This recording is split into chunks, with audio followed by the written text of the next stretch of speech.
What's up, G Show Land? Welcome to another episode of the G Show Podcast. I am G1, and this is the Geek Out. Well, you know, every Friday we get up on this mother and we turn this mother out. I'm here to have a good time. I'm going to be flying solo today, but that's okay. Because before I do, I got someone here with something to say. Ladies and gentlemen, my co-host, cohort, for a very short amount of time, my psycho pro from Idaho right now. That motherfucker's up in Seattle. JR, what's going on? JR's not in Idaho. He's just got done setting up his stage for Tri-Cities Comic-Con in Pasco, Washington. No, it's not Seattle. My bad. No, you're good. Pasco, the psycho bro. I'm too far from home. No, we're not talking brand new day, not far from home. Come on. Oh, yeah, right. But yeah, no, just about to wrap up the day of setting up. I got all my equipment ready to go. Got a couple more things I'm going to be working on tomorrow before the show starts. And yeah. Yeah, no, dude. Listen, I mean, you know, go out there, kill it like you did Reno, do your damn thing. You know what I'm saying? Just have a good time, bro. Just have fun. And if you see anything cool, bro, let me know. Take pictures. maybe I'll send you some money. Buy me that shit, motherfucker. But yeah, no, so before I let you go, I want to show you guys my booth. Not everything's set up because we got figures we're selling and we can't put those out, leaving them there overnight. So everyone will get a picture tomorrow. It'll be on, I think I'll post it to Instagram at some point. But at some point. All right, we're almost there. All right. Let's look at his booth.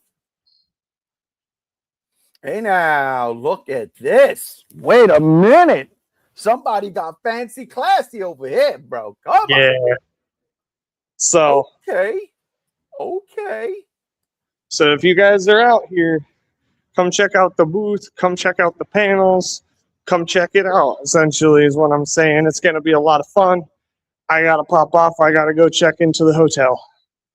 He was just on so he can plug. That's it. He was just on to plug. But before you do, you know how it goes. Let me crack a brew for you. Salud. Salud. Oh, my God. If I don't have a beer here in the next hour, I'm going to fucking hurt somebody. Well, that's on you, ladies and gentlemen. The beer's going to be flowing. I'm going to be spitting out. Like I said, I'm flying solo. The invite is out in case some of the cohorts out there in the ether wants to jump on. It's open. Who knows? Maybe even later I'll bust the shit and make it an open mic night. Oh, you never know. You never know at G1 Fly Solo. But speaking of solo, JR, I know you gotta go, but before you do, I just want your opinion on this shit real quick. Let me know. Kevin Smith to pen the ultimate crossover between Star Wars and the Avengers. Hope assembles. No. I've only ever liked two things Kevin Smith has ever done: Clerks 2 and 3. That's it. JR, got a bad feeling about this. I'm being for real here, people. I'm being for real here. Oh, snap, doggy bear.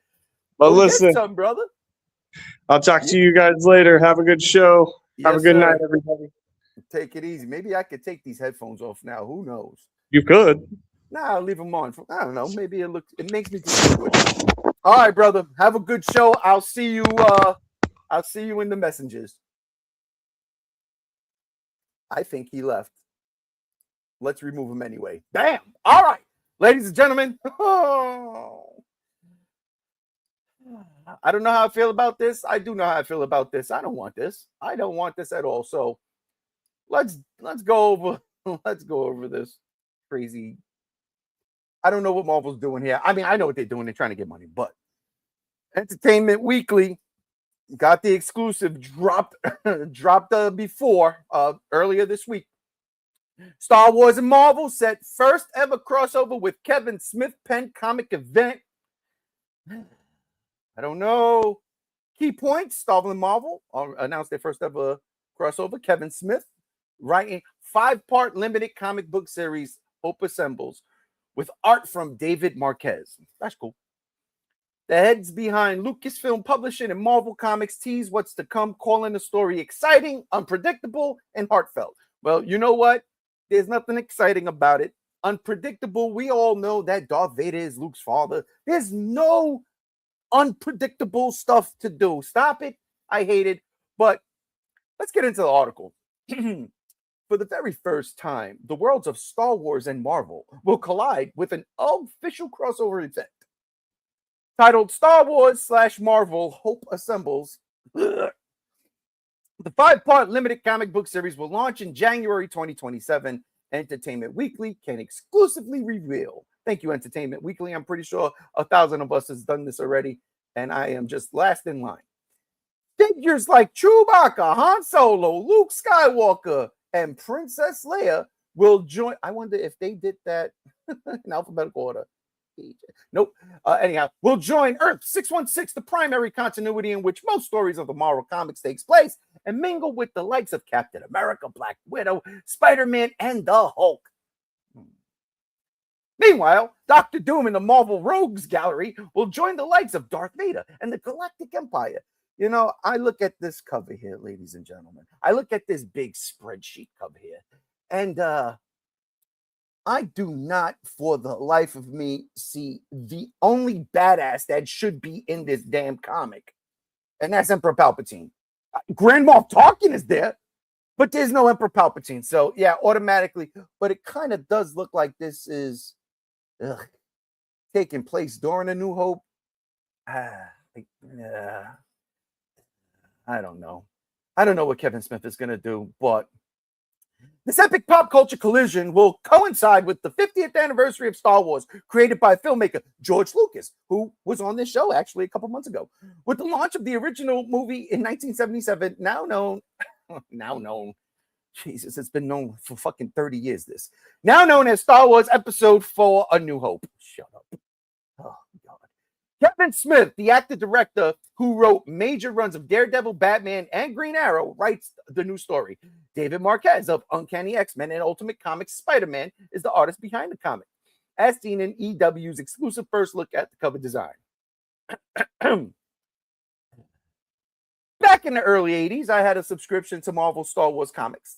And as fun as it was to follow the continuing adventures of Luke, Leia, and Han, I always wished that Spider-Man or Doctor Doom could cross over into their cinematic saga, pardon me. Smith says in a prepared statement to Entertainment Weekly. I doubt that very highly, Kevin Smith. I'm sorry, I don't believe that one bit. But I digress. Swig. So when the opportunity arose to actually tell that story, nobody had to force my hand. I'm ecstatic to be writing Hope Assembles for the 50th anniversary of Star Wars. Many thanks to Marvel Comics and Lucasfilm for trusting me to fly the Falcon and the Quinjet. You should have really said Excelsior at the end there, just a little nod, you know. But I digress again. 2 in a minute. Hope Assembles will anchor the Star Wars franchise firmly in Marvel 616 universe as Earth's mightiest heroes see the events of A New Hope unfold on Earth and before their very eyes after a reality-shattering spell, according to a logline. The first issue will launch in January 2027, with each subsequent installment dropping every month. The 5th and final issue will arrive in May 2027. How cute. With Hope Assembles, Kevin Smith has written a true love letter to Star Wars, to Marvel, and to comics in general. That is Michael Sigland, creative director at Lucasfilm Publishing. That's what he's saying. And combined with David Marquez's incredible art, we'll see the heroes and villains of Star Wars team up and battle with the heroes and villains of Earth 616. Hope Assembles is exciting, unpredictable, and heartfelt. In short, it's comics at its best, and we can't wait for the readers to experience both franchises as never before. I'm not even going to read anymore. Honestly, I'm done. I ain't going to lie. Misa no is a fan of this one. And no, I am not a fan of this one. I truly have a bad feeling about this. And I'm going to start with Kevin Smith. I like Kevin Smith, but I'm afraid of Kevin Smith on something this epic. Truly am afraid of him on something this epic. I God, I want to believe, but at the same time, I've read some of his stuff. Like the Daredevil stuff is cool. Early Daredevil, Born Again is really good. I like that. He's funny when he does his Clerks, when he does his View SQ cinematic universe and comic books. That's fun.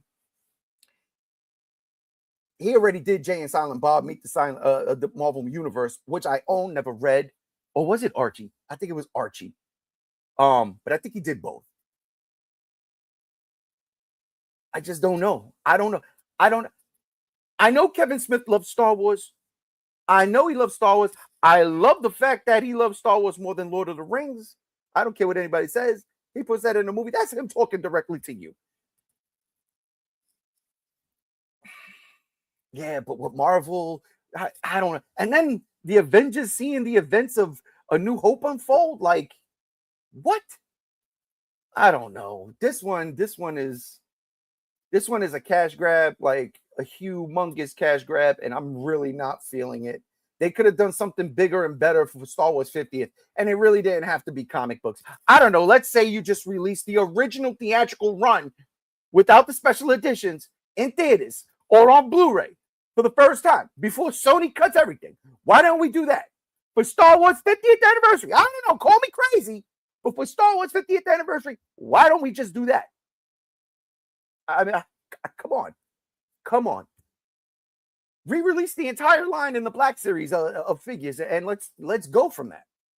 Let's do that instead of, I don't know, wasting ink. I mean, come on, for the love of God, Deadpool is, and I don't mind Deadpool. I'm not a giant Deadpool fan, but what is he gonna do? Interact with R2 and 3PO? Like, where's this comic relief coming from? I don't get it.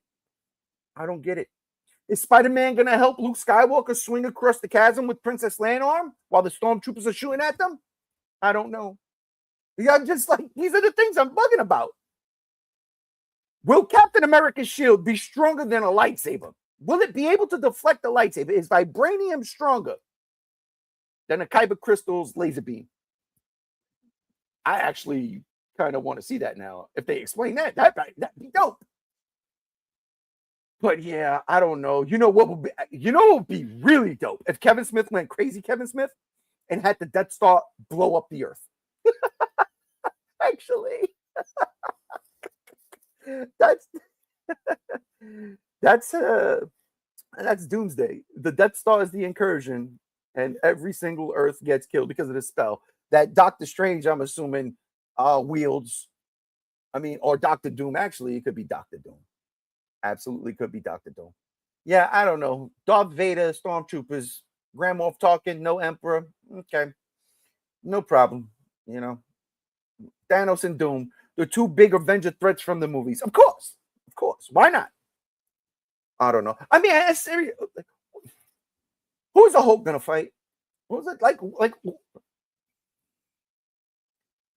Unless Hulk jumps up onto a Star Destroyer that's entering Earth's atmosphere. I don't know how you pull this off. You jump from a helicarrier, and I don't know, and destroys it. I don't know. None of this is going to make sense to me. And Kevin Smith has the reins.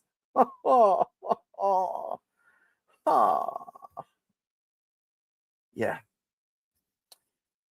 I don't know. Maybe he proves me wrong, but I'll tell you this, dear ladies and gentlemen of the G Show, of G Show Land. I'm not buying this. I'll read it, but I'm not buying this. Unless this thing is like absolutely, oh my God, at the end of the run, then I'll go buy every single issue, but I'm not buying this. Say it ain't it. It ain't it. I'm sorry. Now, I mean, like, y'all might love this. Let me know. Tell me in the comments, whatever. Y'all might love this. This might be the best thing you ever seen. I personally don't think so. I personally do not think so. I think it's kind of a travesty, to be real with you. Kind of a travesty, but the art is fantastic. I will absolutely give it that. These covers are freaking phenomenal. I do love it. Love the colors. I love these covers are dope. This artwork is fire. That definitely gets props. But the concept of this doesn't. You know what was good back in the day, and even that wasn't good. But I was like, yeah, that's all right. I'm cool with this. Transformers Avengers. That was fun. That was fun. And it had to do with nothing. It was the Transformers met the Avengers, and then they had a little thing, right? And I think they had transforming Avengers robots or some crazy shit. That was all right.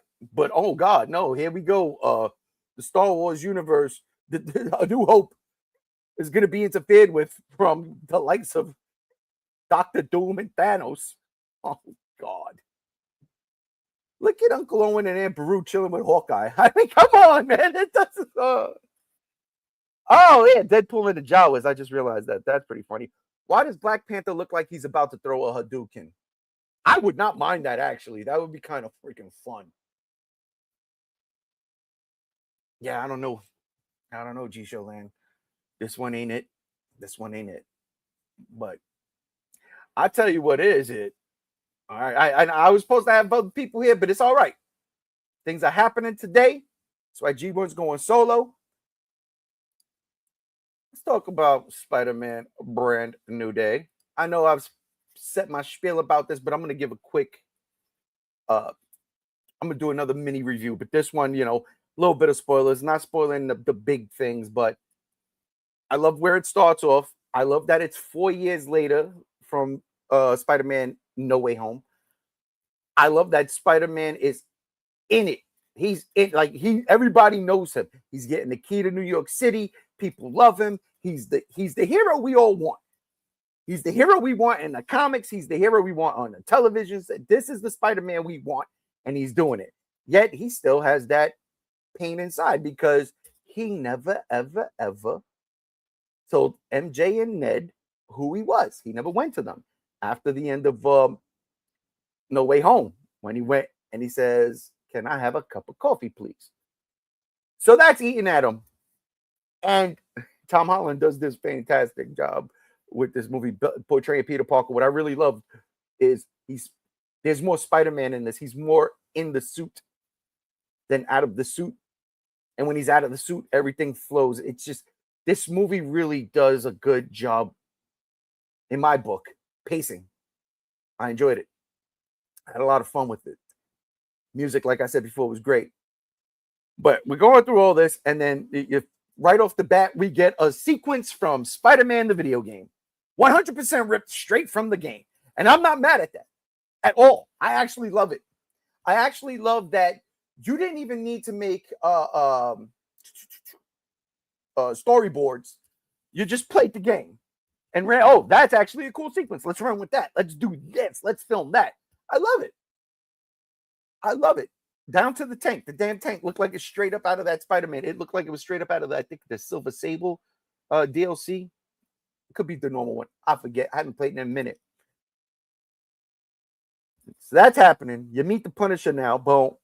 Really funny interaction between the two. It works. It works. This Punisher 4 years later, it works. My biggest concern was because the trailers, I thought Daredevil was going to be in this movie. When you're seeing the hand jumping up and just Spider-Man, and everybody's like, remember when they did that in No Way Home? Why was all the villains jumping up and only one Spider-Man? And it looked like Lizard's head turned a different way. Then we come to find out exactly what we found out. There's 3 Spider-Men in that movie. So I think, maybe Daredevil, it's in the jail. Apparently, if you didn't see Daredevil season 2, spoilers, he went to jail at the end. But no Daredevil, no Matt Murdock.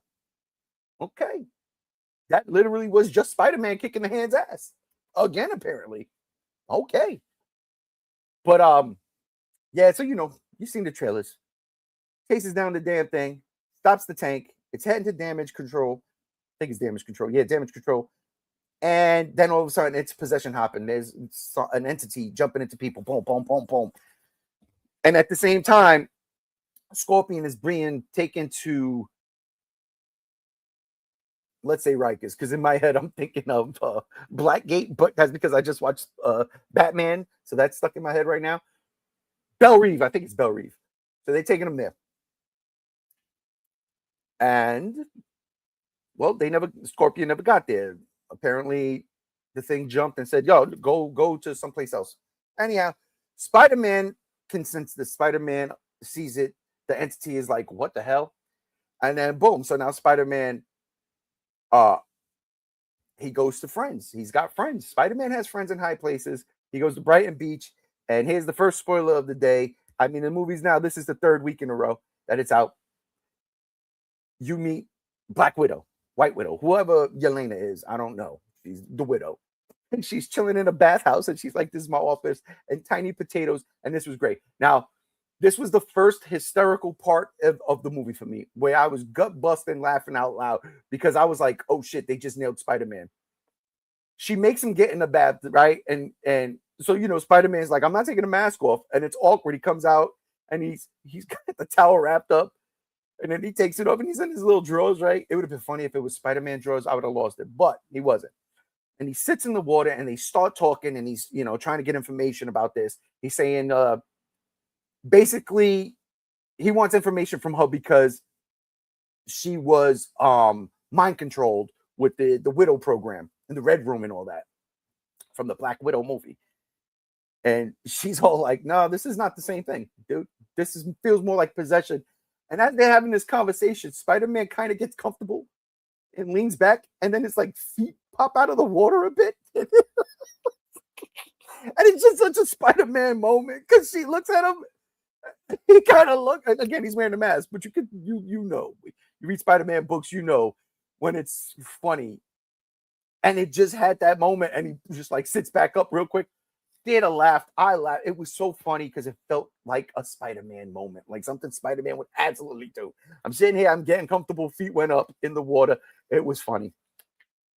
But yeah, she tells him, "Look, this is your thing. This ain't an Avengers thing. Avengers things are big potatoes and you're tiny little potatoes." So he goes off about his business, meets damage control. What is this? What is that? They agree to help each other. And then boom, he runs into Ned while he's at the store, follows Ned to a house party, which you see in the trailer, friendly neighborhood, sees MJ for the first time, kind of freaks out. Oh my God. Now that those feelings are there, there's MJ's. And then MJ's boyfriend, which Gam Gams would say is Paul. I mean, I think everybody would say it's Paul, but they never name him. And even in the credits, it just says the boyfriend or MJ's boyfriend. They give a kiss. That makes Peter a little like, "Oh no." He leaves. And now he's like having a panic attack while swinging through the city. He's messed up. And I get it. You let it go, bro. You let it go. And he's messed up. And he gets back to his apartment. And then he has that panic attack. Oh, by the way, his arms, he keeps rubbing his wrist and shit because he's changing. And boom, he catches this anxiety attack. He passes out. Pam, pam. And he's having a dream about Aunt May. And then he wakes up and he's in the cocoon, he's in the webbing, hanging off the side of the building. We all seen this in the trailer. He's freaking out. He rips out. He doesn't have his web shooters on. He starts falling, and all of a sudden, before he hits the ground, flap, he shoots the web. Now he's hanging there. He's like, "What the hell?" He looks up. It's coming out. He freaks out. It's coming out of his arm. He freaks out. He rips it off. He falls. Boom, boom, boom. Now he goes upstairs. He scans himself. What's going on? So he's got this tech in this. He lives in a top floor. He's got this tech in there. He's got the fabricators making his suit. He's got a fabricator, and I think that's awesome because it's stuff that Happy would have left him before Happy forgot who he was. So he's got all this stuff, and his AI, he's like run these tests on him, and basically the arachnid part, spider part of the Spider-Man, that DNA is coming through, and now he's kind of a spider. He mutated into a Thank God they don't go full blown spider, ain't arms, none of that shit. No offense to anybody who wanted that. I'm glad that didn't happen. I was actually scared of that. I was kind of more scared of that than Kevin Smith doing an Avengers Star Wars crossover. But he goes now. He's like, I got to figure out these new powers of mine. Like, what do I do? He does the joke about Peter 2 having organic webs. He's like, he's pretty cool. All that fun stuff. And I think, what does he say? Web stop? Web stop. I think it's web stop. Because he says webs, and then they go crazy all over the place. Oh, by the way, and then this kind of like Superman when Clark Kent as a kid came into his powers, he could hear everything all at once, and it was kind of like, oh my God, it was a bombardment of the senses. This happens to Peter Parker, but he kind of gets control of it. And boom, he kind of figures out how to do the damn thing. He's not good at it. He's swinging all into shit. He keeps crashing. He's not focused. He's not that he's not focused. He's just not. It's not what he's used to. There it is. But then we get a report that Scorpion, who's gone missing, is now trying to break into a damage control center. So he goes over there, and Scorpion is possessed, and Spider-Man fights him, but he doesn't have control. And Scorpion is kicking his ass, and then Spider-Man just blanks, literally blanks. He becomes the spider. As you see in the trailers, his eyes goes black. And then he just fucks Scorpion up. I mean, whips his ass left and right, rips the tail off of him, smacks him up and down with it. But when he rips the tail off too, he has no care about his surroundings. The police are coming. And he slams the tail into a police car, which does which flips over. Oh, by the way, Spider-Man is cool with not the chief of police. She might be the chief of police, but he's cool with like a top brass police person. They constantly in conversation. They're constantly in contact. So he whips Scorpion's ass, and then Scorpion wakes up from being possessed. He's like, Spider-Man, and then boom, Spider-Man starts to he steps back. He realizes. And then, boom, he comes back to his senses. He becomes Peter Parker again. And the cop is there. She's like, what are you doing, man? Like, yo, you almost killed her. They're pulling the cop out of the car, calling an ambulance. She's all banged up. He's like, oh, my God, no. Let me see it. She's like, no, you better get the hell out of here. Like, what's wrong with you? Basically, fix yourself. So he leaves. He's freaked out. He's like, what the hell, man? And I'm trying to remember, because it's been a minute. I ain't seen this movie since last week, Tuesday, even though it's available. You can watch it. Everybody can watch it. It's available. But yeah, he goes back now. He wants to see if he can control it. So he goes sees the Hulk. Bruce Banner. Let me rephrase that. Bruce Banner. Here we go. Second spoiler. Not really, because everybody knows he's in the movie. He goes to the university where Banner is teaching at. I think it was called Empire State. And then, they have the science conversation, the science nerd stuff. And Banner's like, hey, who are you? And he calls himself Ned. Ned Leeds. He says, oh, I'm Ned Leeds. And there was a real good conversation. Ben is impressed by his knowledge. And then it comes down towards the end, it comes down to ethics. And Banner tries to say, if you are able to do this theoretically, what would stop you from doing this and that? But basically controlling people's powers, kind of like when the mutants get the dampener on. That's it. Spider-Man basically invents that in this. And then boom, that's when Spider-Man meets the villain of the movie. They make themselves known. I'll keep that to myself. I'm pretty sure everybody knows about it, though. I'm pretty sure everybody knows about it. But that's when he realizes MJ's in trouble, and he goes to save her. Busts through the window. Not bust. He climbs through the window. She freaks out. Whoa. You see this in the trailer. He goes, somebody's trying to get to you. Please, just trust me. Come with me. She goes, okay. They go. He takes her back to his apartment. Oh, they figure out. Right. They figure out 33 feet. The sentence could only jump about 33 feet into the next person. So he ties up this guy in a helicopter. He webs him up when he finds out, so he couldn't get out of there. And they can't penetrate Spider-Man. Saves MJ, and then this was the fucking moment of the movie. They're up on the roof, and she's like, yo, who's chasing me? What's going on? He's like, I can't tell you this, but you trust me, you're in danger. And she goes, we knew each other, didn't we? The way she does it, I tell you, give Zendaya an award, yo. Give them both an award, Spider-Man award. A Webby. Let's call it a Webby.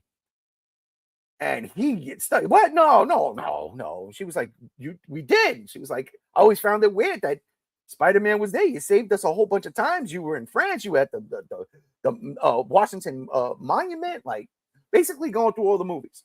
She was like, you saved us. We knew each other. We were close. And he was like, no. And man, I'm sitting in that theater like, oh my God, what she would know. She would find out. She would. And they do the Tobey Maguire thing, except he's not upside down.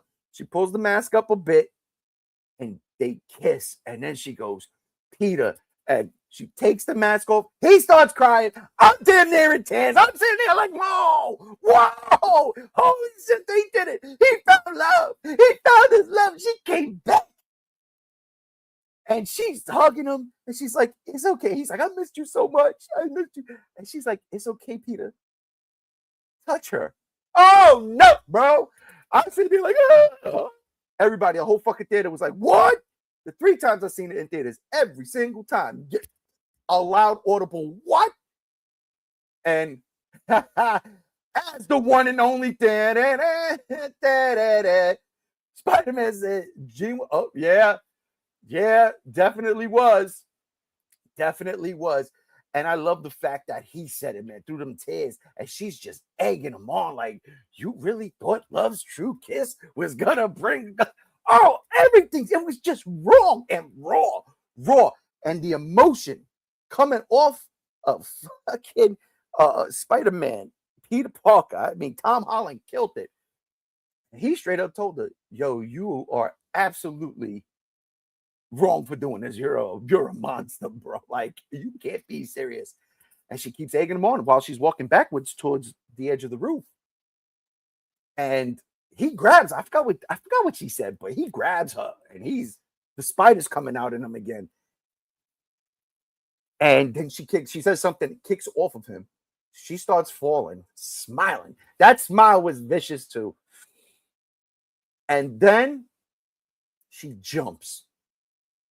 And it's MJ again. And the fucking fear lights up in her face. And he just jumps, gets her, swings, boom, crashes, boom, boom, boom, boom, boom. She's passed out. She's alive. Car pulls up. Guy comes out. And that Spider-Man was just like, no. You know what? I give up. Whatever you need. And then as the car drives by, he catches a glimpse of who it is. And, his tech suit took a picture of her face. He takes MJ to the Punisher. That shit was funny too, because Punisher's got booby traps everywhere. But he agrees, all right. They'll stay, they have the conversation. He's like, yo, who is she to you, kid? And I love the Punisher and Spider-Man's relationship. Love it. He don't know who Spider-Man is. He don't know. But he trusts him because apparently Spider-Man saved his life in Staten Island, and they keep bringing it up. And Punisher's like, oh, shut that shit down. Like, stop it, which is hysterical. And, Punisher's like, I bet. She'll stay. I'll keep her safe, no doubt. Handle the business. So now then there's a conversation between MJ and Spider-Man. The whole time, though, he still has the note. He has the note on him. And he finishes something. He finishes the inhibitor chip. He's gonna go and get Jean Grey, because it was Jean Grey. They find out it's Jean Grey. Ladies and gentlemen, cat's out the bag. Jean Grey from the Xmen. So he leaves. He leaves to go get Jean Grey. She's got the Hulk. MJ tells Punisher, why you let him leave? Like, why you gonna let him do this by himself? And he's like, he'd be all right. And she's like, no. He's like, you're right. He goes.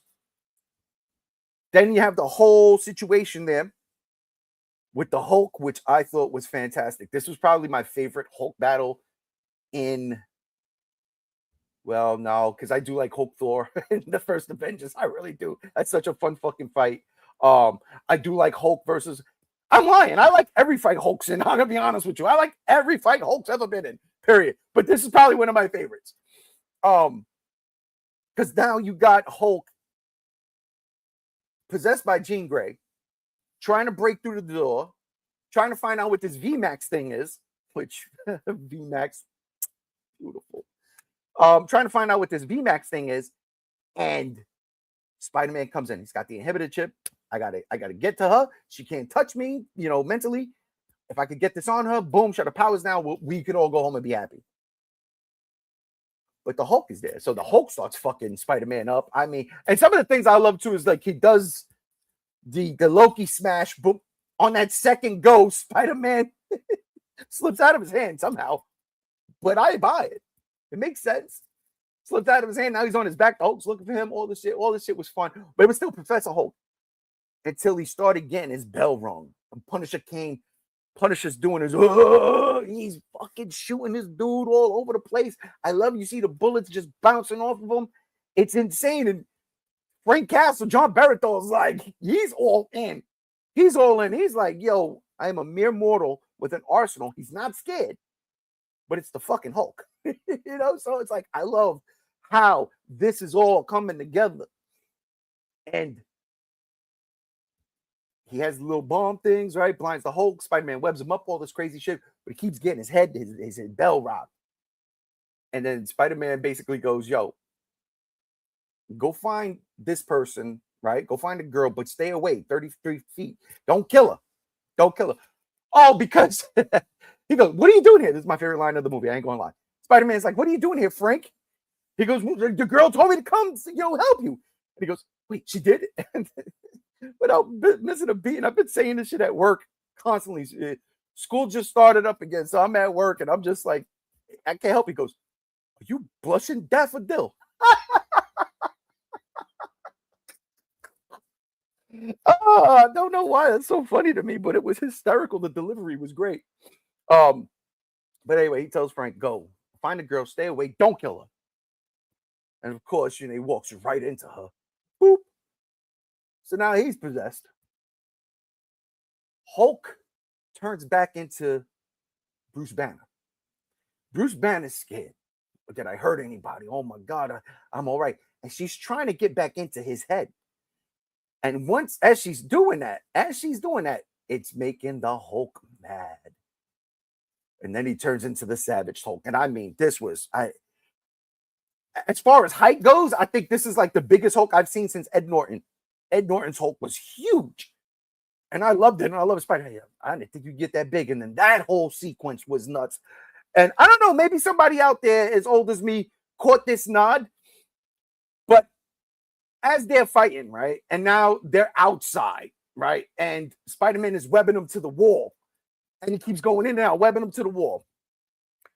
After it all went down and Hulk got him, and Hulk's strapped with webbing and damn near half the building strapped to his back.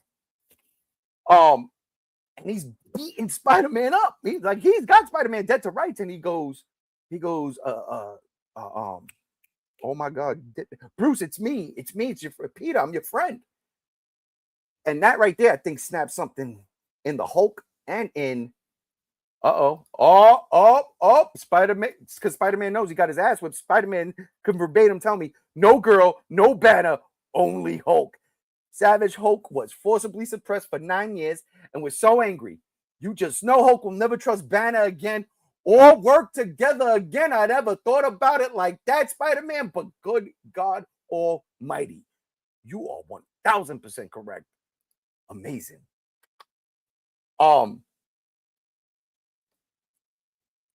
When Spider-Man kind of snaps him, I'm your friend, it's me, Peter. And Hulk just falls. He lets himself go.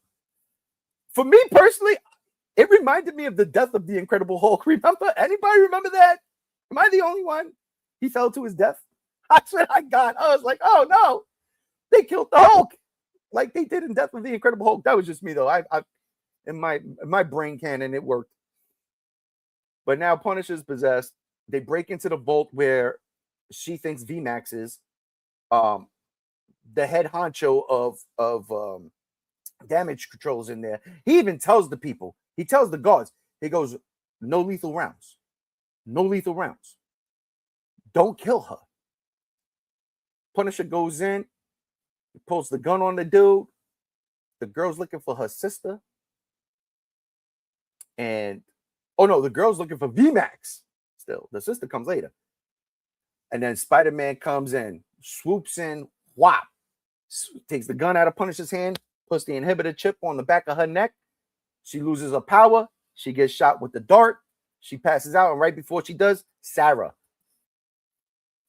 Okay, Spider-Man, after everything's said and done, Spider-Man asks the guy, hey, before she blinked out, she said, Sarah, does that mean anything? And the guy's like, oh, before you got the inhibitor chip on her, she got into my head. Sarah's a partner, a close partner of mine who died in the line of duty, some shit like that. And he was like, I don't know why I thought of her. Spider-Man was like, all right, I guess it makes sense. Day saved. I'm out. He was like, I want to talk to her. He was like, you can. We're going to take it to, good God Almighty, Governor's Island. Right? That's not Governor's Island. What the hell? Liberty Island. Wherever it was. You know where, Spider-Man. It's like, let us set her up and everything. And then, you could come talk to her whenever. Spider-Man goes back to tell MJ he saved the day. And MJ is sitting at the table reading the note he wrote to her 4 years ago. And I mean, talk about another gut-wrenching, I can't stand this shit. Why are my emotions hitting me like this moment? Oh! And just when she says, I don't want to talk to Spider-Man. I want to talk to Peter Parker. Oh, no. I mean, and again, like, I went into this movie wanting to hate this shit. I am like surpassed levels of surprised and caught off guard and all this shit. I'm like, oh my God, they hit me with everything and I'm loving it. And he takes the mask off and she's like, she don't know him. She don't remember him. She don't know him. But apparently they did all this shit together and apparently they were together and they were a thing. And she's like, but I just don't love you. And him, I feel for this man. You know what? I feel so bad for Tom Holland. He had to be in Uncharted. I feel so bad for him. Sony put him in Uncharted. They said he's going to be the man. He's going to make millions upon millions upon millions of dollars. Let's put him in Uncharted. And that movie went flop. Going to make billions of dollars as Spider-Man. I'm sure you did, Spider-Man. Look, I felt sick for you. I'm going to be real. I felt sick for you because that was like, knife in the stomach twist. Hit every organ. And she goes, I'm going to go. And he's just there, mask in hand, broken. And then she comes back. I don't have a phone. You think maybe you could take me home? It's just fucked up. And that they perfectly captured that essence of Spider-Man that is the bad luck, the one we don't want Peter Parker to deal with. Like, I'm not gonna lie, I'm one of those people, and I think Gams could attest to this. We're one of those. We're the type of people, we want Spider-Man. We're the type of comic book readers that we want Spider-Man to go home and be happy, right? We want to go home and MJ's there to talk about what was your day like today, Tiger. That's what we want in the comic books, right? But for the last, since Brand New Day, it has not been like that. This is why I hate Spider-Man comics. And the only ones that I would read were like the big events, like the Spider-Verse event. That was fun. That was really fun. I fucking love that shit. But I hated Dan Slott and what he did to Spider-Man. And granted, that was a Marvel editorial decision. I hated everything Marvel was doing at the time. I hated the Dark Avengers. I hated everything that came after Brand New Day. I hated everything that came after not Secret Wars, my bad. The one where the Skrulls were taking over, Secret Invasion. I hated everything after that. I shut Marvel down. I'm not reading it no more. And literally, I didn't. I left Marvel alone. And every now and then, here or there, I'd go and I'd pick something up and I would read it. Secret Empire, thoroughly enjoyed that. Where Captain America is an agent of Hydra because of a cosmic cube. Really like that. But, I mean, they made that Spider-Man, that down on his luck Spider-Man in this movie. They gave it to me. They gave me the Brand New Day Spider-Man and all the baggage that comes with it. And I'm not talking about right off the jump Brand New Day in the comic book because everything was supposed to be happy and stupid shit. I hated it. But when he's swinging her back to her apartment and he is whipping and yanking. He's not whipping and gliding. He's whipping and yanking. And I'm like, oh, this kid is pissed. And I ain't mad. I get it. But he is pissed. And he can't say nothing because he got no fucking leg to stand on. If he would have afterwards, let's just say when he got the cup of coffee, told her then. But that's a what if.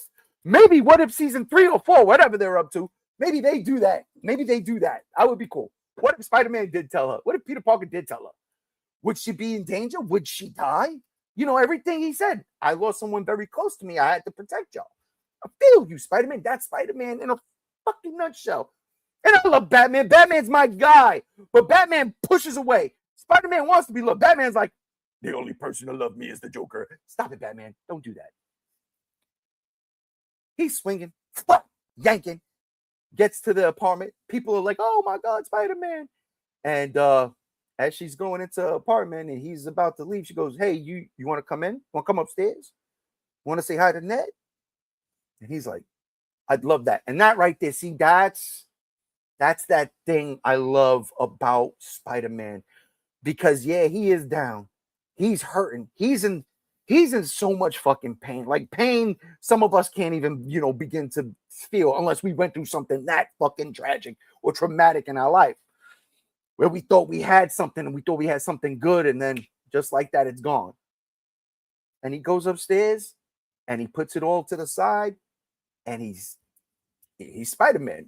And that whole scene in the apartment, the interaction with him and Ned, why did I say Ed? The interaction with him and Ned, putting the Legos together. I mean, I love it. And then I already know it's in your webbing. Like all of that shit, the conversation, it felt natural. It flowed. So when the bomb meat came and they went to go get the food, and she was like, y'all two really do look like y'all best friends. And I don't know why she drew the picture without the mask on. I mean, they're roommates. He's going to see it. What? I digress. And then she tells him, like, this is one thing I gotta be honest with. Love this. He tells her, yo, when she possessed you, she kissed me. I love that he told her. Because nowadays that's a hard thing. Remember when Wonder Woman 84 came out and people were like up in arms because Steve Trevor possessed some dude and used him? Being the jerk guy that I am from New York, born from where I am, when I am, I understand the argument. I understand the concern. But I'm over here like, I wish Steve Trevor would have fucking possessed me. That's Wonder Woman. I'm sorry. I'm just saying. But I love that he told her. And I love that she wasn't mad. I fucking love that she wasn't mad. She was like, it's all right. She was like, I don't remember a thing. And he was like, what do you mean? And that's where it clicks. She was like, yeah, one minute I'm sitting at my desk. The next minute I'm, with you falling off a building. And he's like, wait a minute. So you don't remember nothing? Boom. Now he knows the bad guy is actually Damage Control. And this is where, after I saw the movie for the first time, I told people when I went to see it for the second and third time, this is where you could actually go take a piss break. No offense to the Jean Grey backstory, but this is where you could go take a quick piss break. There is the scene with her sister, and in the park, and she's using the powers and kind of teaching Jean Grey the ropes. Totally, you could miss that. It's not a big deal, and it's not that long of a scene, but it gives you the backstory. It shows you what happened, and then bam, now Jean Grey is stuck in this room with the inhibited chip on, thanks to Spider-Man, and yeah, basically this dude is going to try to use her powers. I don't know the science behind this shit because I'm over here like, okay, they're studying brainwave patterns, but how would they be able to mimic that in a normal person? Yeah, see that? And then that's where it becomes comic book shit that is like, all right, it's comic book science, it's applied, just run with it. And so I just let it go. Yeah, of course, yes. Use those circle hypnotizing things to pull her fucking her psionic energy out. Yeah, sure, go ahead. And they're doing it, and they're doing it, and they're doing it, and it's her, and then Spider-Man's like, oh shit, I fucked up, and he goes to try to save her. And then there's good Spider-Man action, right? Funny Spider-Man stuff. He's fighting the guards. And then as they're raising the volume on the experiment, she kind of not passes out, but kind of like not passes out, but she gets knocked out. That's not the right word. But she's stunned. Maybe stun's the right word. And she's looking up. And this is where I was like, oh my God. Because the entire movie, she's looking for VMAX. And all you hear is... And everybody out there in the world knows. Everybody, especially if you're in New York. It don't matter if you're in New York. It don't matter where you're from. But everybody knows. If you got a vent with a loose piece of tape, there is a fucking noise that goes... That fluttering. And for some, it's annoying. For me, I don't care. I for some reason, I like that weird background ambience noise. And she's looking up and the flutter, and it gets closer and closer. And VMAX is actually ventilation max something. It's the vent. And that was the last thing her sister sent to her, because the last thing her sister saw in that room when she died was the vent. And all she could get out was VMAX. Lost my fucking mind. I said, oh, I like shit like that, man. That one caught me off guard. I mean, it's not Luke, I am your father, but damn it. That's like finding out I'm on Earth and Planet of the Apes. Oh, you damn dirty apes. No, that shit was dope. I was like, fuck. And of course, there's the catalyst. Now she goes buck wild crazy and does shit she could never do before. Boom! Has this big telekinetic explosion. That shit goes across the river, into the fucking city, into the great state of the tri-state. Bam! And it just stops people in their tracks, just straight up. They can't move. It's fucking crazy. Punisher's going, stops, sees this weird wall of energy. Of course, Spider-Man is like, yo, something's up. Something's wrong. Even Spider-Man felt like, holy shit. Then he fights the Hand. Punisher goes to set up because he's going to kill her. There's no way. He's got to kill her. Punisher goes to set up. Spider-Man's fighting the Hand. And Ned and MJ is caught in this psionic outburst. And the fight with the Hand was some of the best choreographed fight scenes I've seen in a Spider-Man movie. I absolutely loved this fight. I absolutely loved it. They were doing things that they did in Shang-Chi and expanded on it. And it was just like, it was perfect. And then Daniel Destin, you know who, the director, nailed it. Oh, 100% nailed it. And I loved it. I'm like, all right. And it became, are you going to be the Spider or the Man? Because, his eyes black out. He was getting his ass whipped for a minute. He was holding his own, but I mean, it's the Hand, bro. We're talking about ninja assassins who can come back from the dead. They get the upper hand. Not only that, but then you got the damage control guys, and they got the guns that they use for, augmented for Spider-Man, basically. I think it was like Shaka's powers or something. And they would eat right through the web. You try to web them, boom, they shoot the gun, concussion force, the web's gone. Those were his regular web shooters, though, because he was in control. That's when he lets the inhibitor chip go that he put on himself to control the spider. Let the spider out. He says, I'm both. He does the whole Batman spiel, The Man. He's Spider-Man. He beats the Hand in glorious fashion. I love the spinning web thing. I loved all that. That shit was fire. And then he breaks down the door. He gets into the room with Jean Grey. And she's got the main guy from Damage Control in a chair with glass all around his face, ready to kill him. And Peter talks to her. And that's what it comes down to. Peter Parker being one of those dudes. Yeah, he can fight his way out of any situation. He's strong as shit. He's one of the most powerful characters in Marvel. You know what I'm saying? Like, don't let Spider-Man lose control. Don't let Spider-Man the end happen, because I'm sorry, I think he's going to kill everybody if it came down to that. But his greatest gift is the ability to be a friend. That makes sense. The ability to be there for you. It could be anybody. See, that's where Batman is fucked up, because Okay, you're safe. And he leaves. Spider-Man will make sure he talks, even though he saved the kid. He said, you're right. Yeah, you're all right. Boom. And he takes off. He had to stop the truck. He has to stop the tank. But here, he has to stop her from making a mistake. And not only that, but freeing everybody.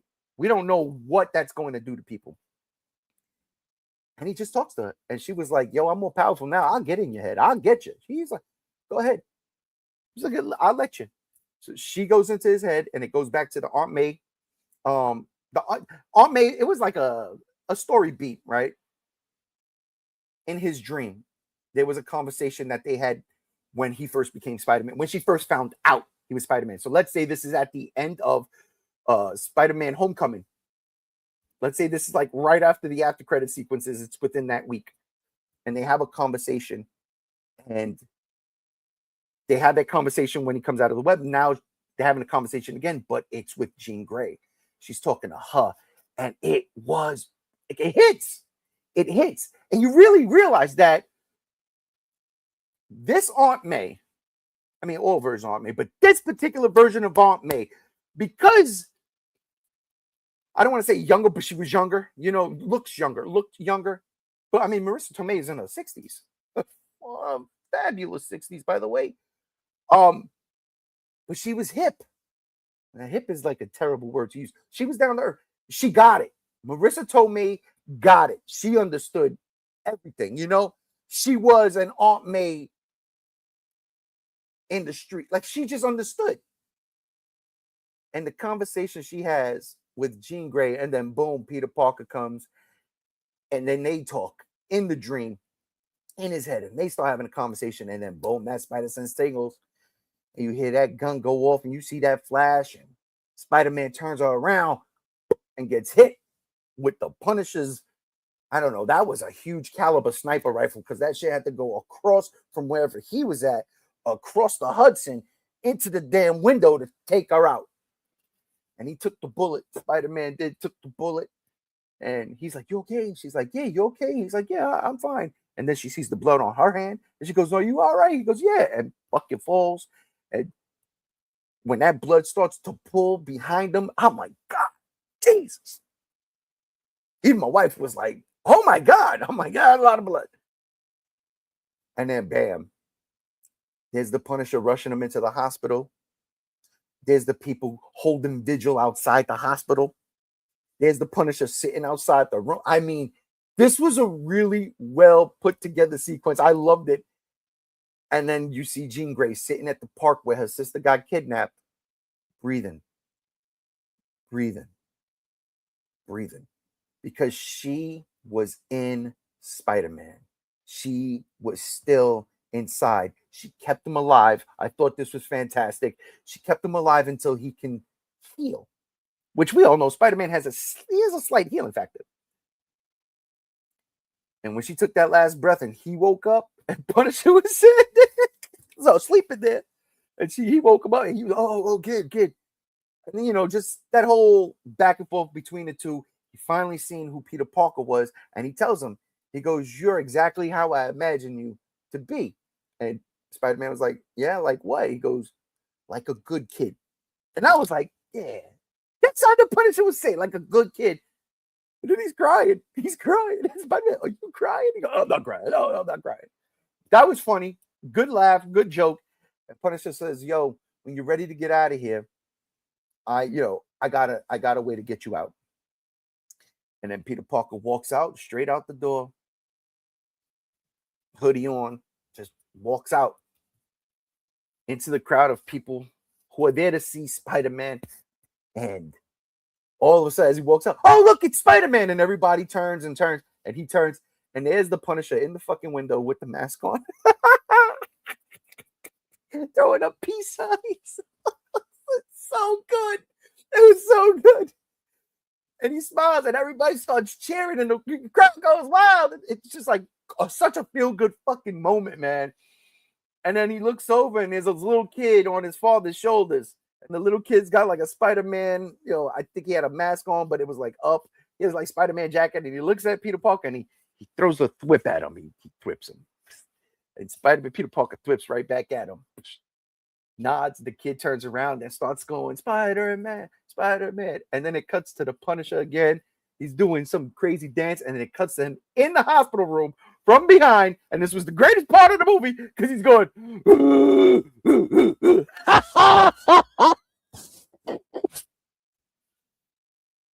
Chef's kiss, man. It was fucking perfect. It was fucking perfect. And then, yeah, boom. Like, it fades, comes back. Peter Parker's going to the store like he does in the whole movie. He goes to the store. He buys flowers for Aunt May, puts her on her grave, goes to the store, goes to get the flowers, gets the flowers, looks over to the side because he hears the spider tracker. I forgot Ned created the spider tracker.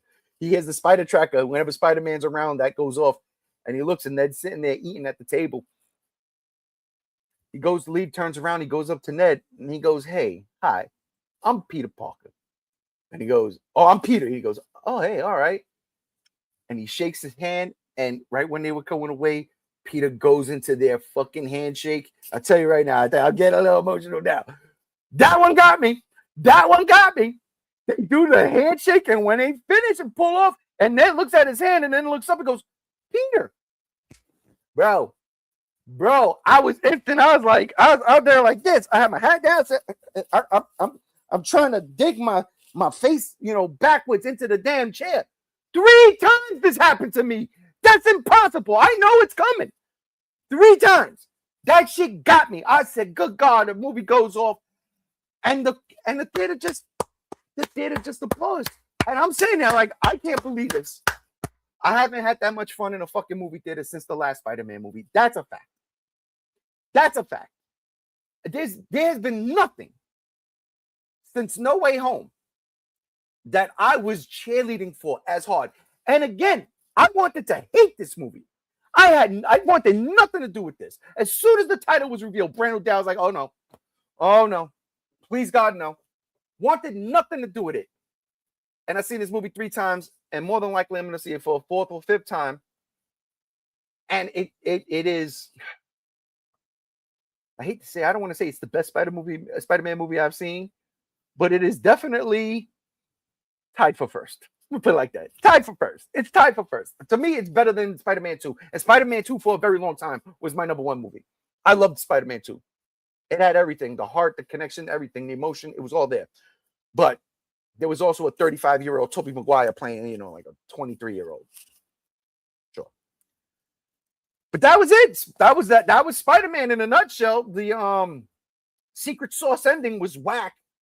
If anything, that was the wackest part of the fucking movie, honestly. Was the Spider-Man will return end credit sequence. It was just the Spider-Man tracker. And then it went up from New York, then you see in the States, then he blipped off, then it moved over into space, and then it blipped on. Yeah, sure. If you're not a comic book fan, you won't get it. This is what I told my wife. We could leave. If you're not a comic book fan, you won't understand this. So, but if you're a comic book fan, you understand one of 2 things. An incursion, which I don't think that would have been it, or that world, which I think that's probably what it was. So there it is. I can't believe it. I did my review of Spider-Man, and I wanted to make it fast, but it was a lot longer than that. And absolutely, it is time for the black goo. Remember that one poster that dropped that he had some black goo on his boot, on the bottom of his shoe? I mean, what was up with that, Spidey? What was up with that? But yeah, look. Best movie I've seen this year so far. Definitely took over 28 years later, The Bone Temple. Absolutely loved it. There is no superhero fatigue. It is just bad movie fatigue. Okay. We have not gotten good superhero shit since the last Spider-Man movie. You had Endgame, and then you had Spider-Man Far From Home or No Way Home. And we haven't gotten back to that level. None of the DC movies have done it. None of the Marvel movies in the interim have done it. None of them. There might be 1 or 2 here and there that was fun. Deadpool and Wolverine was fun. It was fun. I mean, I loved the collection of the Fox movies. I loved it.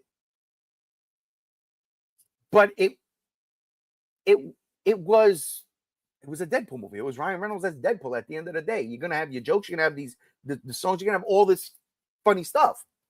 And don't get me wrong. It's my favorite Deadpool movie. but it's because it's Wolverines in it. That's what makes it fun. And it's a hard off. And there's a lot of blood and the violence is great. It's shit like that, like, all right, Marvel, they're letting you go. You see it now in Daredevil. You've seen it in that Punisher short, even though that shit was whack. Da da da da da da. Funny how the Foxverse and Sony's Spideys put people in the seats, to be honest. Right? Because unfortunately for Marvel, you had what? You had Doctor Strange, Multiverse of Madness. Okay, it wasn't bad. But it wasn't, oh my God, everybody got to see this movie 5 times. You had Shang-Chi, which I thoroughly enjoyed, but it, to me, never hit that level. I won't lie, I didn't see the externals. Never want nothing to do with it. To me, I was just like, I don't care. That's whack. That's boring. I don't want to see that. I don't care. I don't even know those characters. So there's that. Black Widow came out after Endgame, and Black Widow was fun. That movie should have came out after Civil War. But it didn't. I digress. Or hell, no, unless Yelena was dusted. Who knows? What else we had? Unfortunately, last year, Valentine's Day, we had Captain America: Brave New World. For crying out loud, they gave us a Red Hulk that was Harrison fucking Ford. That should have been Captain America, Bucky and the Winter Soldier. I mean, not Bucky and the Winter Soldier. Falcon and the Winter Soldier season 2. That's what that should have been. Falcon and the Winter Soldier season 2, where Falcon becomes Captain America. Legit. It didn't hit. Fantastic Four last year. Superman was better, in my opinion. But even Superman doesn't come to that level that the last time Marvel was at this high. Didn't even come to it. Y'all already know. Don't get me started on that stupid girl shit, because Supergirl fucking sucked. I still don't understand what's wrong with my psycho bro from Idaho. I don't. But that movie was terrible. There's more animated shit that's better than the majority of the stuff that has come out. I hate Daredevil Born Again. I liked season 1 of I was tolerating season 1. There were a couple of cool things. Shout out, they were in Red Hook, right down the block. Shout out, that's where I used to live, right down the block from where the Kingpin had that guy in the cell. Yeah, literally. I mean, we smoked on that fucking right there in front of that building. It's the pier. It's the fucking back. I lived right down the block from there. So that was cool to see that shit. Every time I seen it, look. Red Hook on the map, baby. Red Hook on the map. But Daredevil season 2, Born Again season 2, no. Like, I stopped watching after, I think, episode 3. I was like, I'm done. This shit is dumb. I hate it. I do. It's unfortunate because I love the Netflix shows. The Netflix shows are dope. But I could not stand the Daredevil Born Again shit. I can't stand that Marvel shit. I just couldn't. It's not hitting for me. The animation hits. Marvel Zombies, holy shit, hits. That shit fucking hits. What was that Halloween special they did with the monsters where fucking Man-Thing was in it? Holy shit, fucking hits. They were doing better on TV. I really do like WandaVision. I fucking loved it. I love the whole idea of this, I Love Lucy style, Bewitched style TV show that Wanda created in this small town. I loved it. I didn't see Agatha, so I can't speak on that. But yeah, man, it's not superhero fatigue. It's bad movie fatigue. It's bad superhero movie fatigue. Because Spider-Man right now proves it with the fucking money it's making, and I don't even know. It's probably close to $2 billion now, maybe. I don't know. Let's see the numbers. Boom. I love the numbers. This is like my favorite thing. Look at, oh my God. All right. Spider-Man's total gross here in the States is $715 million. That is a lot. The Odyssey, as of right now, is coming in at number 2, and The End of Oak Street grossed only $2.5 million so far, but that was only counting preview night. All right. Oh my God. Yeah, see? Yo, this is why, internationally, Spider-Man internationally broke $1 billion on its own. International box office, Spider-Man is sitting at $1.1 billion with the worldwide box office of $1,823,831,670. Are you out your fucking mind? Go get him, Spike Tiger. No, I almost. God, it's insane. You know what else was insane? Marvel, I got to give him credit. Woo, X-Men 97. Real quick, no spoilers. Really good. I think season 1 was better. There was a lot that they could have done with this show. I felt like they condensed, as I just lost my mouse, and these Mac mice suck so much. So I'm gonna plug it in like that. Season 1 felt fleshed out, felt like it told the whole story the way they wanted to tell that story. Season 2 kind of, yeah, agreed, Spidey. I'm going to get to that comment, but my mouse is dead right now. Season 2 just felt like, all right, they set this big thing up with Apocalypse, and then we're there for 3 episodes. Huh? Like, they got thrown around time. You had gold and blue, red and gold and blue team, whatever it was. Yeah, one team go to the future, one team go to the past. I'm thinking that's what it's going to be for a good portion of the season. 3 episodes. 3. Count them, ref. 1, a 2, a 3. As Spider-Man comes and says season 1 was a bit stronger. True.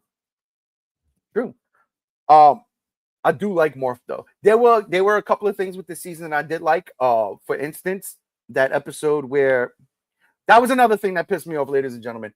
They have a fucking teaser ending, right? They have like an end credit scene ending in one of the episodes, and it's Wolverine on a roof in France, of all places, if I'm not mistaken. And he's there, and he's got like a Scully hat on, black, jacket.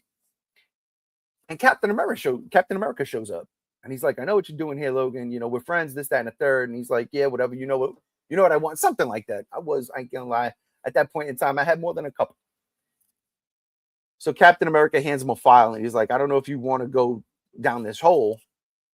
And he's like, "I will." And then I'm pretty sure Black Widow popped up too. And then it ended, and I'm like, "Oh, no, they're gonna set something up." Nope. It was just the next episode.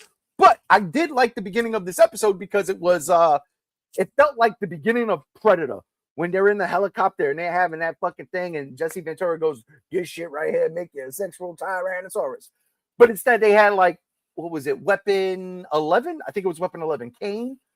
It was him, Maverick, Sabretooth, Lady Deathstrike, and Wolverine, and Morph.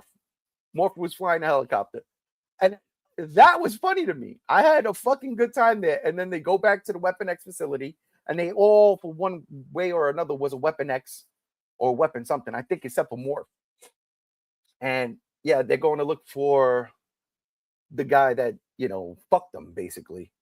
And they find the Brood instead. So you get that old school X-Men comic where Punisher is infected by, not Punisher, Jesus. Wolverine is infected by the Brood. They do the cover and everything. It looks crazy. It was pretty good.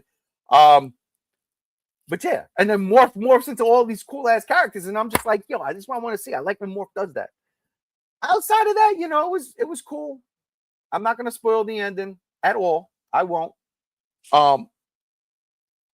But it was good. I like where they're going. They set something up. Let's see where it takes us. Speaking of setting up things, from Marvel to DC, I also this weekend finished the Cape Crusader Season 2. Let me take a swig because this thing is warm as fuck there.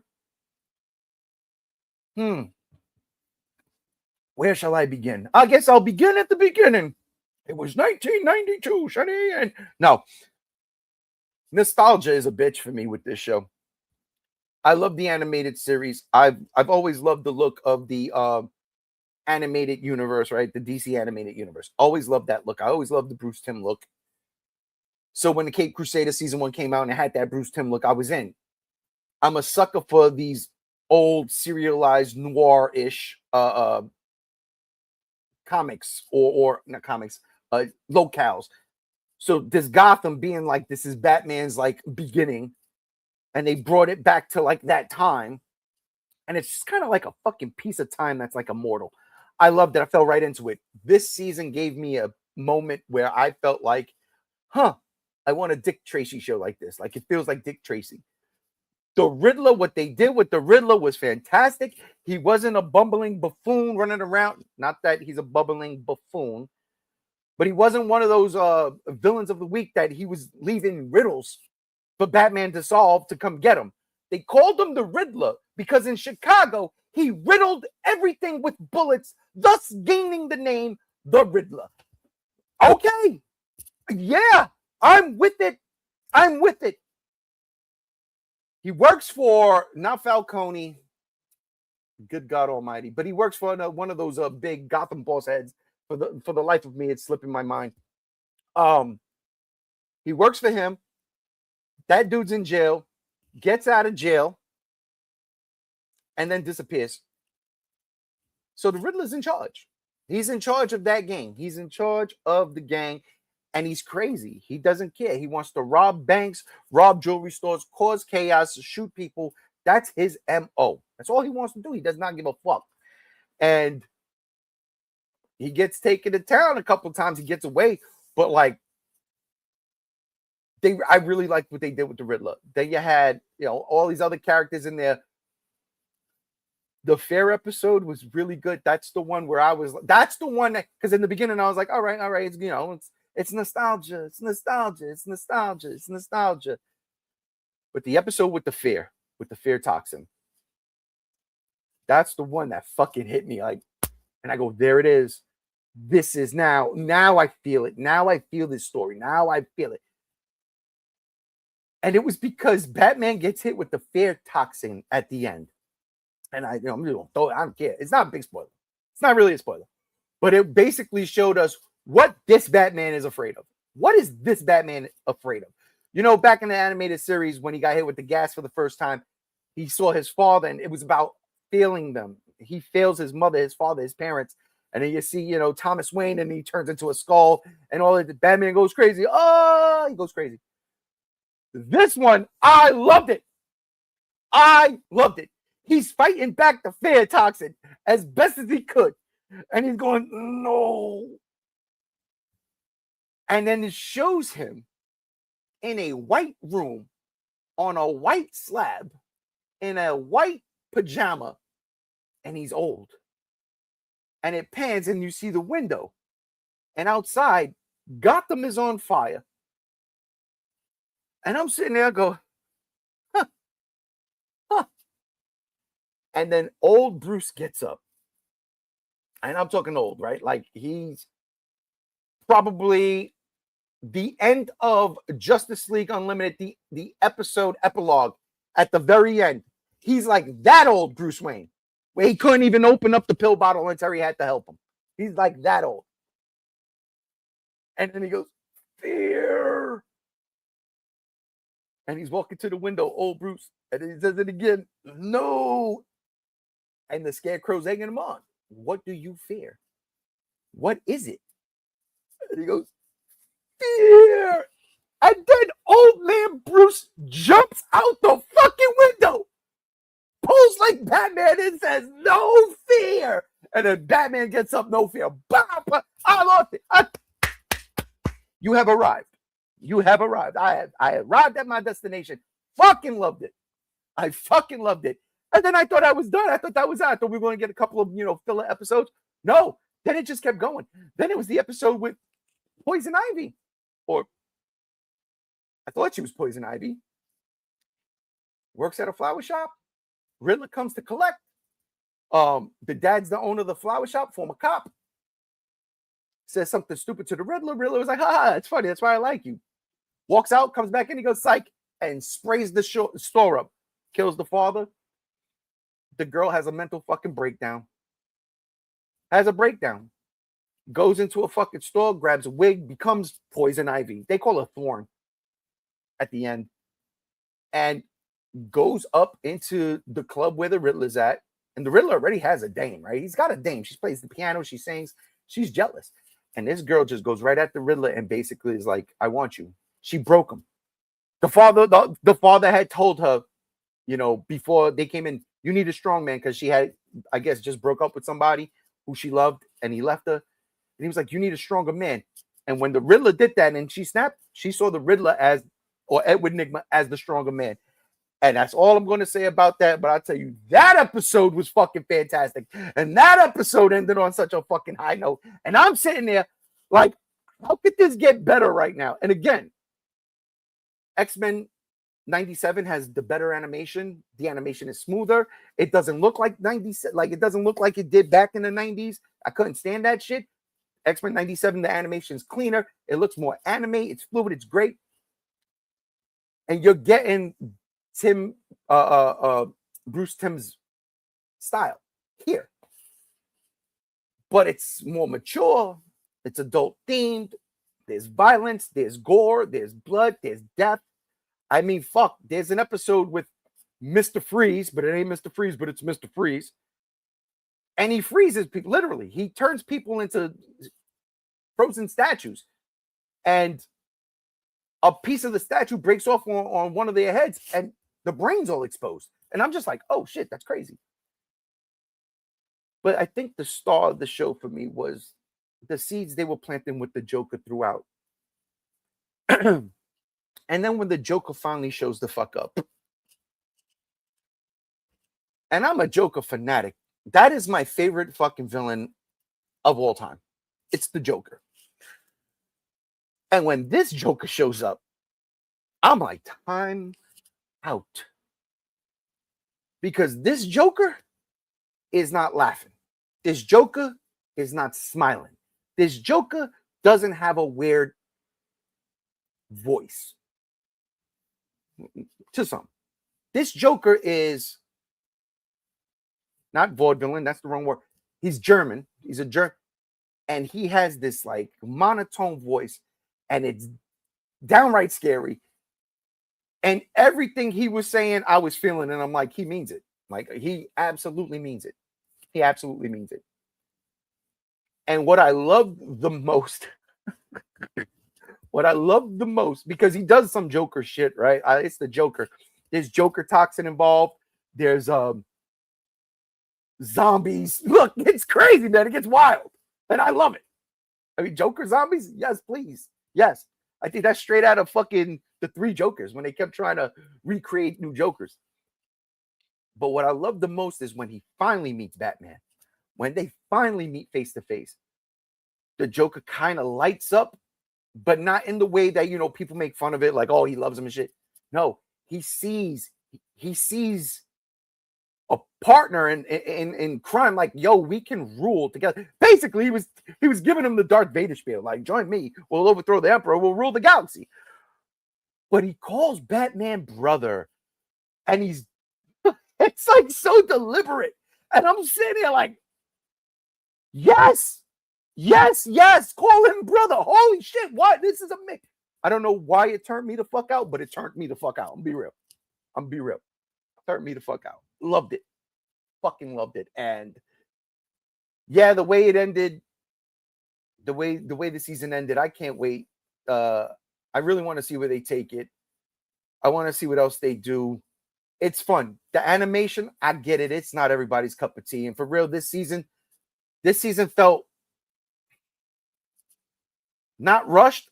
Animated wise, it felt rushed. It didn't feel smooth. Like season 1 kind of felt like, all right, we knew this was coming. We took our times. We did our thing. Season 2 kind of felt rushed in terms of the animation was just there. Let's just get it over with and get it out. You know, like them filler episodes of like your favorite anime where you could tell the animation is not the same. Felt like that. It felt like that. But, all right, look, ladies and gentlemen, I'm not done yet. I got one last thing, and then we're going to get out of here. I promise. I can't believe solo. I'm going to go damn near 2 hours. But I got a new segment, ladies and gentlemen. I want to share with y'all here for the first time. We're going to do this together, all right? What? Oh, my God. What could it be? I got the soundbite. Don't worry. What's in the box? Did that even come across? Maybe. Let's see. What's in the box? I don't know, but it's what's in the box. Ladies and gentlemen, this is what the concept here is. I got packages this week that I did not open. I'm saving them for today. So what we're going to do right now is we're going to open up these packages and see what's in the box. All right, I'll take another swig real quick, and then we'll say peace out, and y'all go watch Spider-Man, all right? I'm going to go watch Spider-Man, Star Wars, The Ninth Jedi. That is hot. All right. Box number 1. Here we go. Box, right? It's sealed. All right, I'm going to be honest. I ain't going to lie. And one of these boxes might be deodorant because I ordered in bulk because it's like fucking $12 cheaper to order that way instead of buying them single. So let's see. I got my trusty little blade here. What's in the box? What's in the box? All right. Oh, wait a minute. We'll open this shit together, ladies and gentlemen. What's in the box? Oh my God. Oh my goodness gracious, ladies and gentlemen. Where is it? There we go. I got me a Leo Convoy, a Leo Prime. See, I did the Japanese version, Leo Convoy. There it is. Beast Wars 2 Optimus. I think it's Beast Wars 2. Optimus Prime. Could be Beast Wars 1. Maybe it's Beast Wars Neo. I don't remember. But there it is. That's one thing that's in this box. But wait, there's more. Oh.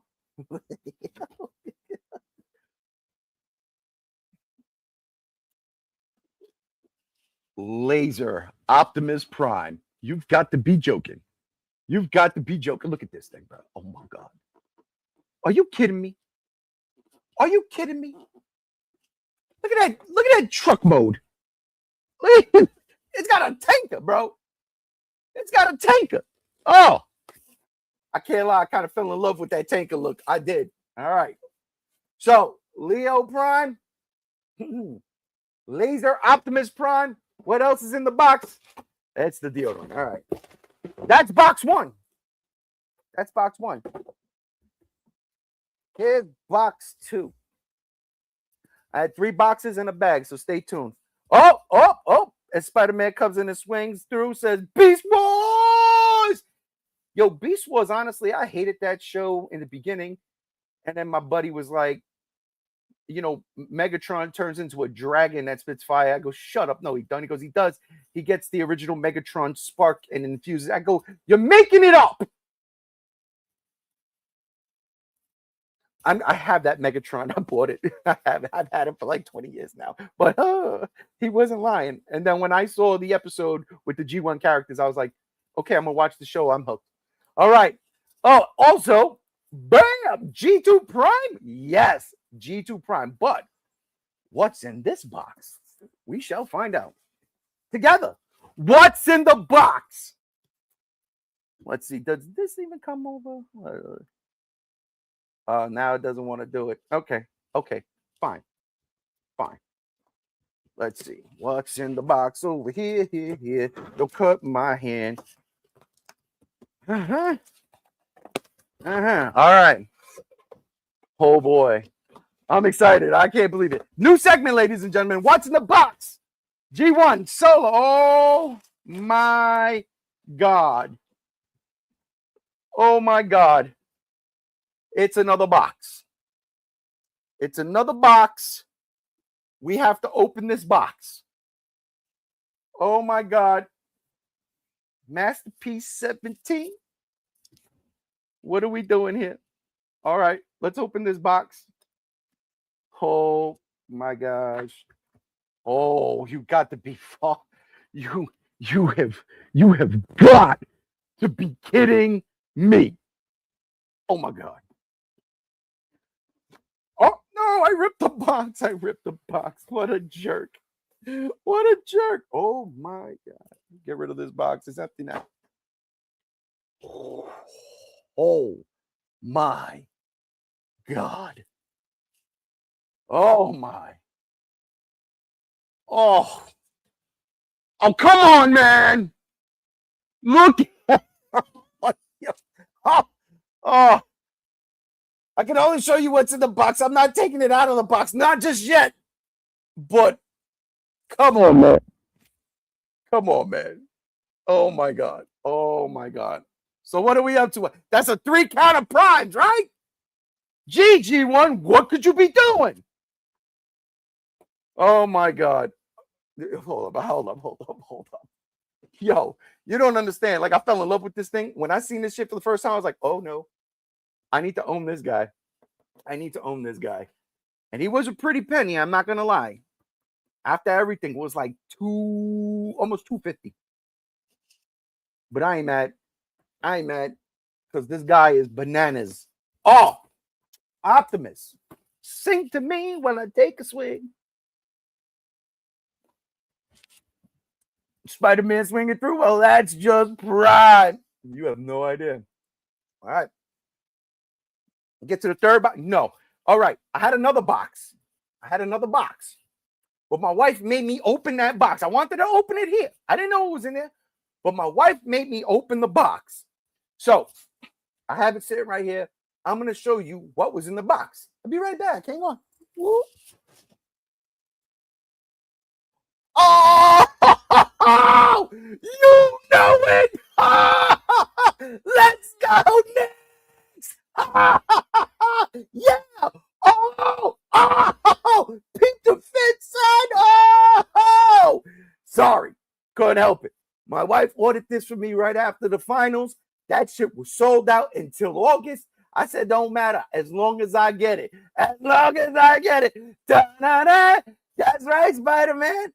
Yo, you have no idea if this was a part of what's in the box.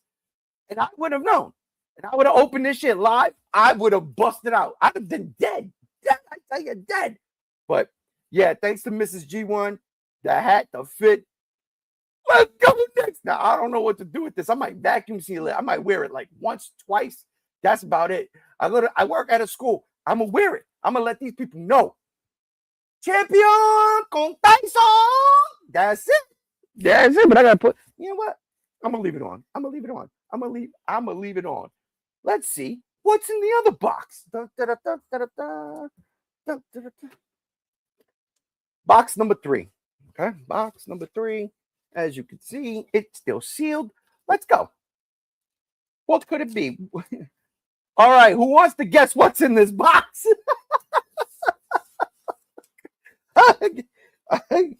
Oh, my God. Go down. Don't cut yourself. This is crazy. You know, at this time, usually I'm Popzilla, bro. Popzilla. Pop.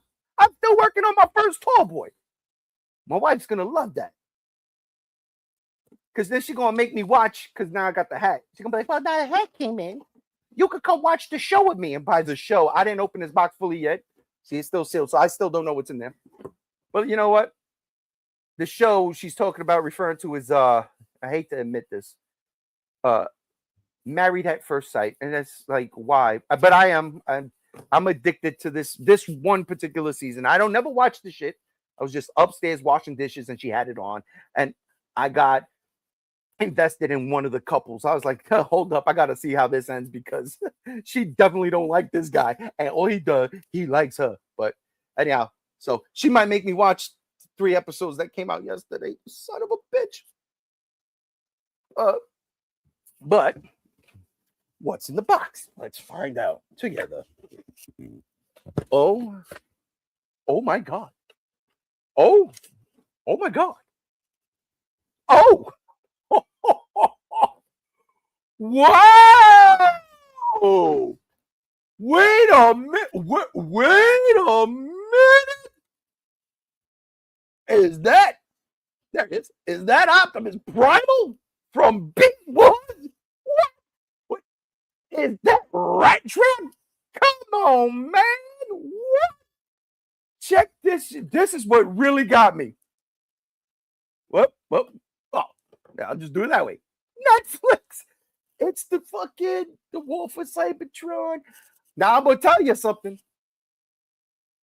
I'm telling you, package day is always the best. Just a box of fucking 15-inch devastator combined. It's gonna happen for me one day. I promise. I promise.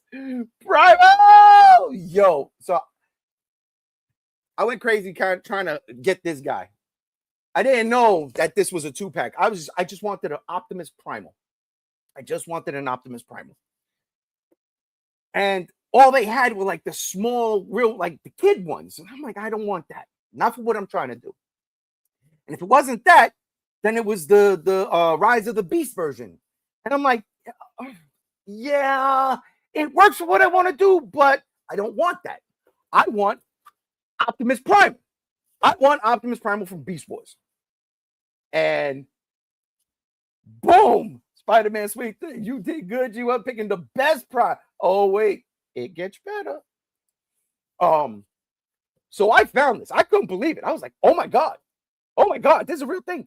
And it was on Amazon for like fucking, I think it was maybe 55, maybe 60. Let's say 60. I don't mind. 60, I'd take it because I needed a Primal, and this Primal is badass. Like this is a good boy. That is a good Primal. So I'm very, very happy for that. All right. Okay, that was the 3 boxes, but what's in the bag? What's in the fucking bag? Let's find out together, shall we? I don't even know what's in the bag. I'm gonna be honest with you. So this could be bad. Could be underwears. Who knows? So let's open the bag up and see what we got. What? Oh, wait a minute. The Wolf of Cybertron Optimus Prime. I mean, are you kidding me, G1? What is your obsession with Optimus Prime? You know, hang on a second. Wait a minute. Give me a minute. Ladies and gentlemen, I got to see something real quick because... hang on. I got to make a quick call. Hang on. Wrong thing, Dippy. Here we go. All right. I got to make a phone call real quick to the missus. I'm not going to have a show up on screen. I'm going to blank out for a second, but I've got a package. It's another box. Hello? Hey, listen, I'm sorry you're on the show real quick, but I need you to do me a huge favor. Okay. Could you grab that package for me? That just it should be out. When I go home. Oh, you did. Could you bring it down? Could you bring it down pretty please? It's on my couch. What? It's on your recliner. Oh, okay. All right. Thank you. All right.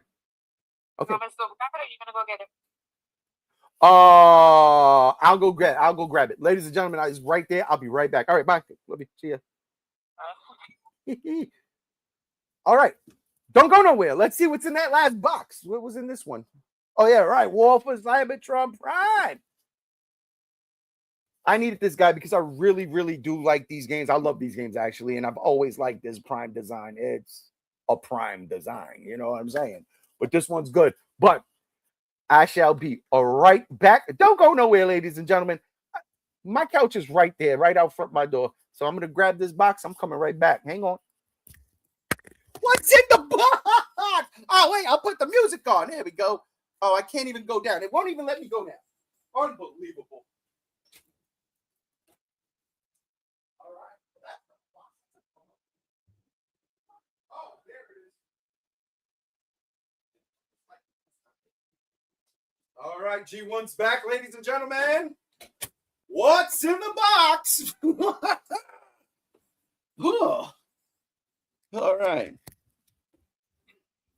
All right. Okay. All right. Got one more box. And then I'll tell you exactly what we're doing here.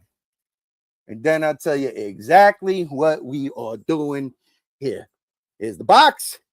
Here's the box cut. Whoopsie.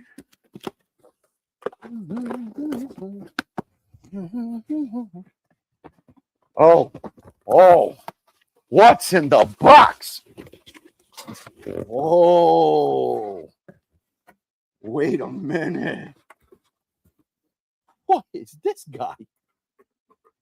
Oh, in what universe does Big Convoy, aka Big Prime, come from? Is this the Neo?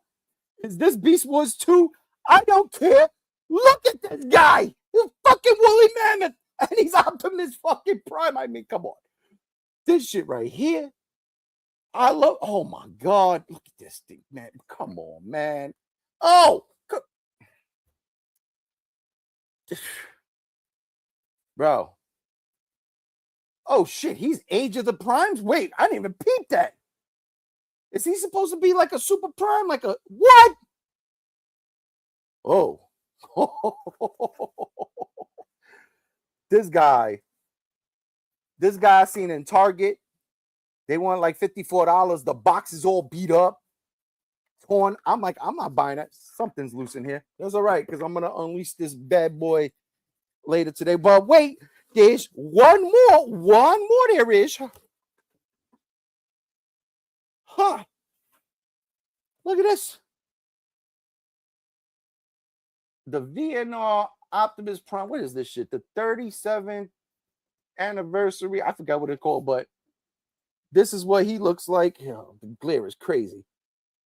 There it is. That truck mode is sick. There it is. Everything's backwards. There we go. That truck mode is sick. This Prime is pretty freaking sick. I love the little face thing right there. I am to stop it. I am building a shrine to Prime. That's what I'm doing. A multiverse of Primes, if you will. I've got a couple more on their way. They should be here next week. And by complete dumb luck, Wednesday, complete dumb luck, I got my Optimus Primal. But you know, I can't just have Optimus Primal. I need optimal Optimus. But you couldn't find them anywhere. And then lo and behold, holy shit, on Wednesday morning, going through my Google, I have a bunch of toy Arc and just all these different things, the Transformers.net. And there was the Age of the Primes, Optimal Optimus with the crown and the throne. And it was up for pre-order on Entertainment Earth. And you know what? I pressed button. Get that some bitch. So that bad boy come out in September.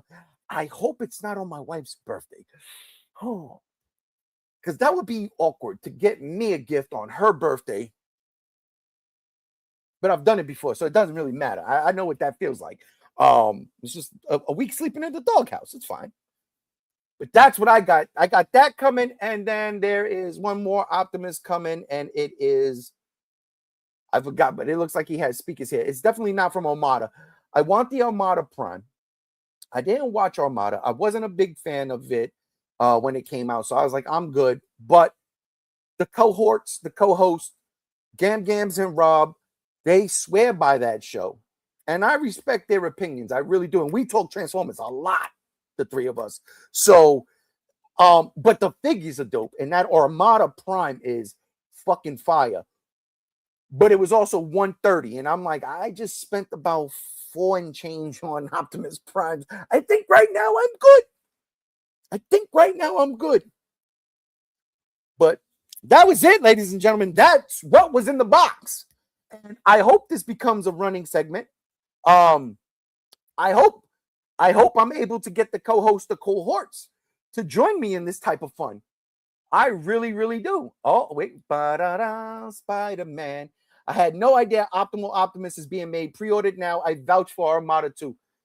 And I absolutely believe you. I absolutely am going to watch that. I really am. I have to. What was it called in Japan? Super Robot Link Transformers or something like that? It was crazy because I didn't know what it was. And I remember on eBay, I was like, oh, what is this? I never seen this Transformers. And I bought it and I put it on and go, oh, it's Armada.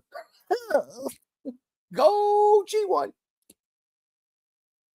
Well, yeah, like I was saying, I hope to do more of this. I have fun doing this. What's in the box? This is fun. I could get away with buying more stuff now. Just tell my wife, hey, it's for the show, babe. It's for the show.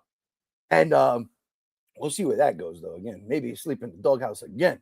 But that's it. Yes, a collection of primes for my Prime Shrine or Shrine to Prime, my multiverse of primes that I will be doing soon.